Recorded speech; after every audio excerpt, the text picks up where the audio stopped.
Stocks, gold, real estate, and ETFs. Everyone's talking about that. But what about the forgotten child, cryptocurrency?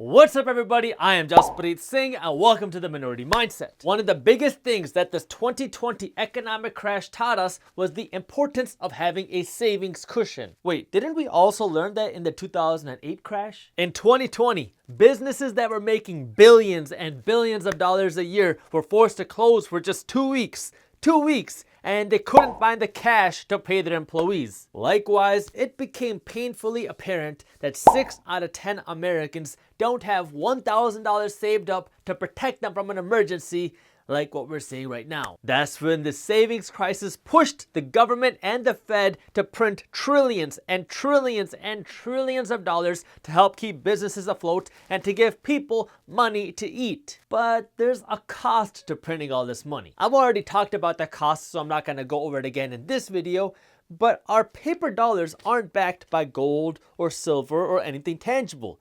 Our dollars have value because the government says they have value and people have faith in the dollar. I mean, it costs 12 cents to print a $100 bill. But basic economics will tell you that if you pump up the supply of something, like you print trillions and trillions and trillions of dollars, the value of that thing, in this case our dollars, will come down. That's what inflation is. As the value of each dollar comes down, the price of everything around you, your rent, your groceries, your medical bills go up, and that's why savers become losers and your paycheck loses buying power. And that's also a big reason why the rich continue to get richer and the poor will continue to get poorer, because the rich understand this and they grow their money with or faster than inflation, while the poor don't have the financial education they need, and so they continue to get screwed over by the system. Traditionally, investors would protect their cash against this type of inflation by turning their cash into gold.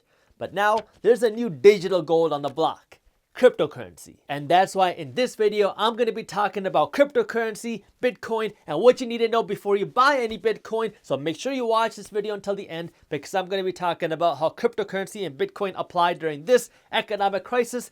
But before we get into that, hit that thumbs up button below, because if you don't, then YouTube doesn't share our video with anybody else. Subscribe to the Minority Mindset YouTube channel. That way you don't miss our new financial education videos every single week. And hit that little notification bell too, because if you don't, then YouTube doesn't let you know when our new videos are released. The original goal of cryptocurrency was to create a decentralized, worldwide digital currency. I know that's a mouthful, but let's break it down. Decentralized means it's not controlled or run by any individual government. It's supposed to be run and managed and controlled by people, the owners and users of the cryptocurrency. It's worldwide, meaning it's supposed to be used and accessible anywhere over the world. It's digital, meaning you don't have to carry around huge chunks of gold. You can just carry around your phone because you can access your cryptocurrency online. And it's a currency, meaning it's supposed to be used to buy goods and services. Let me give you an example of how it's supposed to work. If I flew today from America to India, the very first thing I would do is first probably buy some gloves and a mask. But then I would have to go and exchange my United States dollars for Indian rupees, because in India they exchange rupees and in America we exchange dollars. With cryptocurrency, you wouldn't have to do that, because one Bitcoin in America is the same as one Bitcoin in India, which is the same as one Bitcoin anywhere in the world. In theory, that sounds like an obvious solution, but there are still some pretty big roadblocks ahead. I mean, for one, if people started to widely use cryptocurrency, that would mean that governments would lose their power, and governments don't want that. I mean, remember, cryptocurrency is meant to be decentralized, meaning not controlled by governments. And two, people aren't widely accepting cryptocurrency as a means of exchange yet. If any government lost control over their monetary system, that means they would lose their power and influence over the world. And I don't need to tell you that no government would want that. Secondly, if you go to a Walmart in Alabama today and you picked up a roll of toilet paper, that cashier is not going to accept gold in exchange for the toilet paper. That cashier is not going to accept Bitcoin for the toilet paper. That cashier is going to accept dollars or digital dollars through your credit card for that toilet paper. So while the concept of cryptocurrency makes sense intuitively, it's not there yet, practically speaking. However, that doesn't mean that cryptocurrency won't be used in the future. Did somebody say Back to the Future? I mean, you can just see how cryptocurrency has evolved and changed in people's minds just over the last few years. Like back in 2016 and 2017, cryptocurrency was almost taboo. Like even JP Morgan Chase Bank CEO Jamie Dimon came out and he said that cryptocurrency doesn't make any sense and anybody who owns Bitcoin is stupid. And then a couple of years later, that very same CEO, Jamie Dimon, secretly changed his mind on cryptocurrency and he spent tons and tons and tons of money creating his own cryptocurrency, the JP Morgan coin. Yep. Plus, Facebook is creating their own cryptocurrency, Libra, and Amazon is in talks of creating their own cryptocurrency. And now pretty much every banker and politician takes cryptocurrency and Bitcoin a lot more serious now. This drastic shift in thinking makes cryptocurrency investors really excited because this opens up the possibility to using cryptocurrency as a real currency in the future. Plus, unlike our paper dollars, which can just be printed at the click of a button, many cryptocurrencies like Bitcoin can't. Like there's a limit to how much Bitcoin can be created or mined. And right now that limit is 21 million Bitcoin. So after 21 million Bitcoin are mined, there is no more Bitcoin that can be created. That's it. That's the maximum number of coins that can be mined. That means there's a limited supply of Bitcoin and certain cryptocurrencies out there, so you can't just print a whole bunch of it like you can a dollar, making cryptocurrency sort of like gold in that sense. So what people are thinking is if the demand for cryptocurrency and Bitcoin goes up, well, there's a limited supply of Bitcoin out there that would make the value of each Bitcoin go up too. By the way, if you were wondering, you don't have to own a whole coin. You can own just a small fraction of one coin. Now, on the flip side, remember, cryptocurrency like Bitcoin is supposed to be a currency, something that you use to buy goods and services with. But many people treat it like a get-rich-quick scheme, so make sure you're aware of what you're trying to do. Can you make a lot of money with crypto? Sure, I mean lots of people have made a lot of money with crypto, and people have made a lot of money trading currencies. But like any other investment, it comes with risk and you can lose money too. Cryptocurrency is still a very new concept, which is one of the reasons why it's so volatile. That's why you can see cryptocurrencies like Bitcoin skyrocket and then come down just as fast. Before I get into buying cryptocurrency during this environment, you're probably wondering, how do you actually get your hands on Bitcoin or cryptocurrency? Well, you have to use a cryptocurrency broker, which is similar to a stockbroker, but cryptocurrency brokers aren't as regulated as stock brokerages. So you want to make sure that the cryptocurrency broker that you're using is one, not a scam, B, not gonna screw you over, and C, will protect your investments, your assets, or your cash. That's why if you are interested in purchasing Bitcoin or cryptocurrency, I recommend our sponsor Coinbase because they are actually insured, their accounts are safe, and they're one of the largest cryptocurrency platforms on the planet. All you have to do is create a free account, fund it, and then you have a whole list of cryptocurrencies you can buy like Bitcoin. And the best part is that right now, Coinbase has a promotion going on where they are giving Minority Mindset fans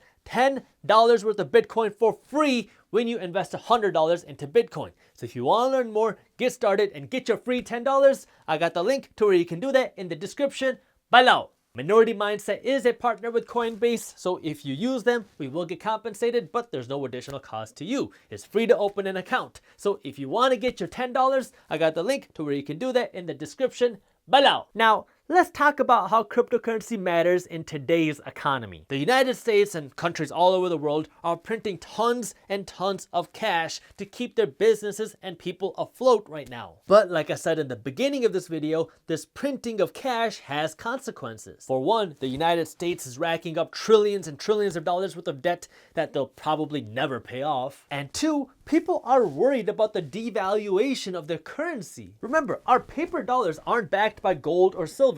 They're backed by a promise and faith behind our US dollar. Right now, there is a ton of faith behind the United States dollar, which is great news for people who have the United States dollar. But there's no guarantee that this faith will always be there in the future. especially if the United States government and the Fed keep printing an unlimited amount of cash. The last thing you want to happen is you spend your whole life working for dollars, saving dollars, and investing dollars thinking that's the right thing to do, and then you find out that dollars have become worthless. I know it's an extreme example, but it has happened in other countries, and it pays to be informed. Like I've said in other YouTube videos, a smart financial planner will always hope for the best, but be prepared for the worst. And as much as people ask for the United States to go back to the gold standard, it will never happen. I mean, if that happened, the Fed would lose their power to print an unlimited amount of currency, and it would be nearly impossible to get the government to agree to that. That's where cryptocurrency comes in to kind of fill that void. If it ever got to the point where people just got so fed up with the system that they started to use cryptocurrency amongst themselves as a means of exchange, so not through the government, then that would kind of be like the people creating their own digital gold standard from the bottom up, from the people up, instead of from the top, government, down. Again, that's just a hypothetical. Remember, the point of cryptocurrency like Bitcoin was to create a decentralized currency that can't be printed with the click of a button. That's what makes cryptocurrency like Bitcoin more like gold than paper dollars. And environments where the Fed is printing trillions and trillions and trillions of dollars makes cryptocurrency more attractive to the general public. It's kind of like what happens when oil prices go up. When oil prices go up, the price of gas goes up, and people get upset when they have to pay $100 to pump their gas. And that makes the demand for alternative energies go up too. When the government prints huge sums of cash, that makes people really worried about the value of their savings because they don't want to see their savings go to nothing with huge inflation, and that makes cryptocurrency more attractive. You should also understand that all cryptocurrencies aren't created the same. Like Bitcoin is the poster child of cryptocurrency, but Bitcoin isn't a very practical currency because it's slow and expensive to exchange. However, because it is the poster child of cryptocurrency, if the demand for cryptocurrency goes up, there's a good chance that the value of Bitcoin would go up too. But even if cryptocurrency becomes more attractive, you still have to deal with the roadblocks. Like you have to deal with the government, you have to deal with people and businesses not accepting cryptocurrency yet,